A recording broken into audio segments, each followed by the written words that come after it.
দেখেন, বিএনপি গতকাল থেকে যেই না পটোকার্ড ব্যবহার শুরু করেছে, এই না পটোকার্ড ব্যবহারের মধ্য দিয়ে এতদিনের বাংলাদেশের মানুষের যে আকাঙ্ক্ষা, যে পরিবর্তনের আকাঙ্ক্ষা, যে সংস্কারের আকাঙ্ক্ষা, সেই আকাঙ্ক্ষাকে না না বলেছে বিএনপি। এটার মধ্য দিয়ে বিএনপি জনবিচ্ছিন্ন হয়ে যাবে। কারণ মানুষের পালস যদি বুঝতে না পারে, তাহলে এই ধরনের হওয়ারই কথা। বিএনপি তাদের নিজেদের দলীয় জুলাই সনদ চেয়েছে, তারা যেটা হ্যাঁ বলেছে সেটা হ্যাঁ, যেটা না বলেছে সেটা না, এই ধরনের একটা দলীয় সনদ চেয়েছে, যাতে করে তাদের কথাটাই, তারা যেটা বলেছে, শুধুমাত্র বিএনপি যেটা বলেছে সেটাই যেন থাকে, তারা যেন তাদের মতো করে সংস্কার করতে পারে।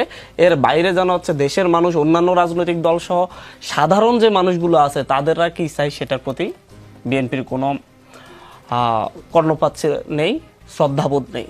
দেখেন, এই যে আজকে এসে বিএনপি যে নোট অফ ডিসেন্টগুলোর কথা বলতেছে, 270 দিন ধরে ঐক্যমত্য কমিশন বিভিন্ন প্রপোজাল উপর আলোচনা করেছে, সাংবিধানিক সংস্কারের জন্য আলোচনা করেছে।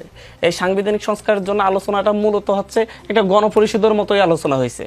গণপরিষদের যেভাবে বিভিন্ন সংবিধান পুনর্লেখন নিয়ে কিংবা সাংবিধানিক সংস্কার নিয়ে যে দীর্ঘ আলোচনা হয়, সেই ধরনের আলোচনাটাই কিন্তু 270 দিন ধরে হয়েছে। আমরা চেয়েছিলাম যে গণপরিষদের মাধ্যমে এই সংস্কারগুলো নিশ্চিত করা হয়, ভোটের মাধ্যমে যে গণপরিষদ গঠিত হবে, সেই গণপরিষদে এই আলোচনাগুলো হোক।